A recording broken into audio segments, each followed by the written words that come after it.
高血糖是三高之一，如果血糖一直偏高，很可能会发展成为糖尿病，所以要及时降血糖。建议大家平时可以多吃一些降血糖食物。第一种，萝卜麻。萝卜麻茶在生活中很常见，它的药用价值很高。萝卜麻中含有大量的镁元素，能促进胰岛素分泌，修复受损胰岛细胞，所以没事喝一点萝卜麻茶，能很好的帮助控制血糖，预防糖尿病。第二种，番石榴。很多人对番石榴不太了解，番石榴是一种水果，药用价值也很高。番石榴中含有丰富的微量元素以及黄酮苷，具有调整糖代谢的作用，对促进胰岛素分泌也有一定帮助，所以经常吃一些番石榴也能够起到很好的降血糖作用。除了上面这两种食物外呢，大家还可以常喝苦荞茶，对辅助降糖也有一定帮助。不过石榴方法只能够起到辅助作用，大家还是要以药物为主。血糖高的人平时要多注意饮食，没事进行适量的运动，这样对血糖稳定也有一定的好处。不管年轻人还是老年人都会出现失眠的现象，很多人不在意，认为这没什么大不了的。其实长期失眠会影响身体健康。那今天给大家推荐两种食物，经常泡水喝，有助睡眠。一、酸枣叶。酸枣被誉为东方睡果，而酸枣叶也就是酸枣的叶子，也有镇静安神、促进睡眠的作用。经常用酸枣叶泡水喝，可以帮助提高睡眠质量，对改善失眠有很好的效果。二、桂圆干。桂圆干也就是桂圆晒制以后的干果，营养价值很高，有补气安神、镇静舒缓、健脑益智的作用。经常用它泡水喝，对缓解失眠也有一定帮助。人年纪大了会有膝盖疼痛、腿脚不灵活的问题出现，尤其天一冷，膝盖就疼得不行。都说人老腿先老，所以要好好的养腿才行。今天给大家分享一个动作，每天坚持做，能帮助强健关节，让膝盖延寿10年。首先找一把带靠背的椅子，坐在上面，臀部尽量的往里，让后背靠在椅背上，双手放在椅子的后面，然后在双腿下面垫个东西，尽量的把膝盖垫高。注意做的时候腰背要挺直，双腿这样垂放，最后一前一后的晃动，每次做5分钟左右。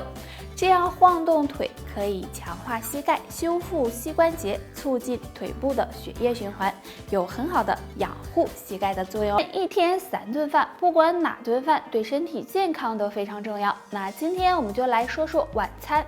吃晚餐也是有讲究的，也许决定了你的寿命。如果想要长寿，3个晚餐习惯尽量要改正。第一个，晚餐吃得太晚。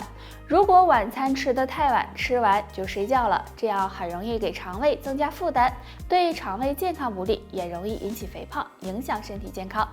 第二个，晚餐肉类吃太多，因为大多肉类都是高脂肪、高热量的，而且晚上吃太多肉类还不容易消化，这样时间长了，不仅会损伤肠胃，还会造成血脂升高，建议荤素合理搭配比较好。第三个，晚餐吃太饱。晚餐如果经常吃得太饱，会给肠胃增加负担，不利于肠胃健康，同时也会造成身体肥胖，对身体健康没有好处。那建议大家吃7、8分饱就行了。早餐要吃好，午餐要吃饱，晚餐要吃少。那今天我们就来重点说一下晚餐。晚餐如果吃得不对，会给身体带来伤害，甚至影响寿命。若你能养成3个好习惯，有利于健康长寿，不发胖哦。第一个，晚餐吃得早一点。晚餐吃得太晚，不利于食物消化，影响睡眠和肠胃健康。那建议大家晚餐尽量和睡觉之间至少隔3个小时，这样更有利于食物的消化和吸收。第二个，晚餐荤素搭配。晚餐要保持营养均衡，吃得太丰富或者是太素，对身体都不好，所以要荤素搭配，这样有利于身体健康。第三个，晚餐少吃辛辣刺激的食物。那现在的人晚上饭局都比较多，经常会喝酒吃烧烤火锅之类的。那这类辛辣刺激的食物很容易导致消化不良，而且也没有营养。经常吃对健康不好，所以要尽量少吃才行哦。肝其实就是滋肝阴、养肝血。那很多人会有晚上睡不着、半夜总做梦的情况，其实这可能就是肝血不足了。那该怎么办呢？不妨常吃2样食物，帮你补足肝血。1. 黑芝麻。黑芝麻大家都熟知，是很养人的。黑芝麻营养也很丰富，其中富含维生素 E、维生素 A、卵磷脂以及多种微量元素。那经常吃一些有很好的滋补肝肾、养肝血的作用。建议大家可以将黑芝麻磨成粉，这样会更好吸收一点。2. 枸杞。枸杞是很好的食物，其味甘性平，有疏肝理气、补肝阴、养肝血的作用。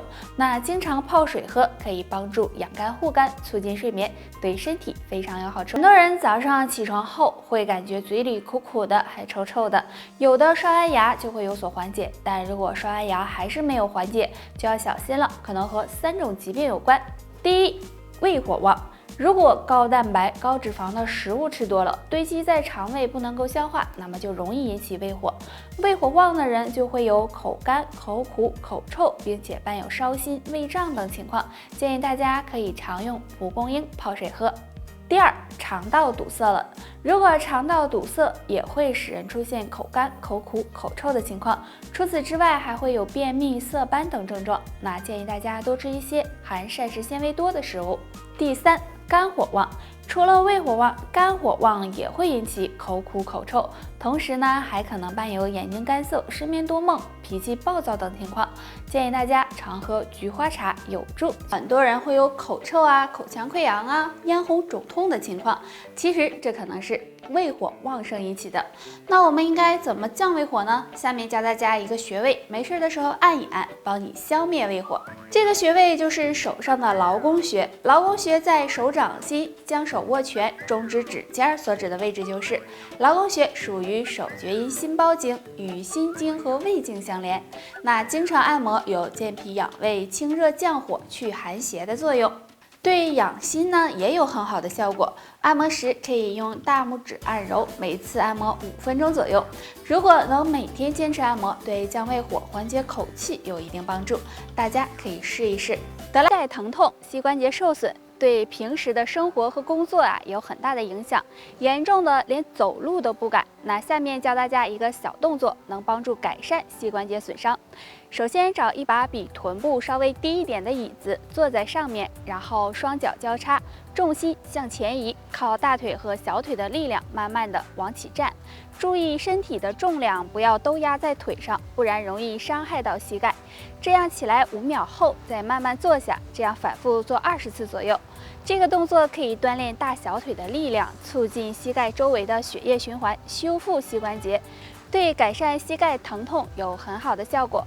不过要注意，要多坚持运动才会有效果。做完这个动作之后，还可以适当的拉伸一下腿部，以免给膝盖造成损伤。膝关节不好的朋友，平时要避免长时间走路，注意膝盖的保暖，还有控制好体重，这样对保护膝盖才有帮助。大了，体内气血不充足了，那么供给膝盖的气血就少了，再加上膝盖还总是磨损，有些人呢就会有膝盖疼痛、膝盖发凉的情况，所以要好好保养膝盖才行。今天教大家一个小动作，可以帮助保护膝盖。这个动作很简单，可以平躺在垫子上，双手放在身体的两侧，双腿弯曲抬起来，大腿和小腿垂直，然后将右腿放在左腿上，用手抓住左腿，慢慢的让左腿向胸部靠近，感觉到自己的最大极限，再换另外一条腿，这样左右交换着做，每次做5分钟左右就行。这个动作能够锻炼腿关节，促进血液循环。那每天坚持做，可以帮助改善膝盖疼痛，修复膝关节，还能够延缓膝盖老化。是你们的好朋友木子，欢迎收看侃侃养生。中医认为，脾胃为后天之本，气血生化之源。如果脾胃虚弱，时间长了，气血乏源，自然就会气血不足。所以想要气血充足，就要想办法健脾补脾。下面呢，教大家一个小方法。首先可以找一把椅子，坐在上面，挺直上半身，双腿自然下垂，然后抬起双腿，像这样相互的碰脚敲打，敲打的时候可以脚尖互碰，也可以脚尖碰脚跟儿，每次敲打5分钟，每天早晚做一次。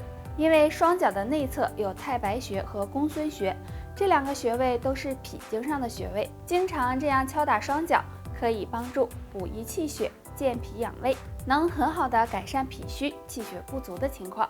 对于脾虚的人，饮食方面呢也要格外的注意，少吃生冷和辛辣刺激的食物，可以多吃一些可以补脾的食物，比如莲子、小米、山药等。好了，以上就是今天的全部内容。你还知道哪些补脾的好方法？可以在下面评论区留言。感谢收看《侃侃养生》，我们下期再见。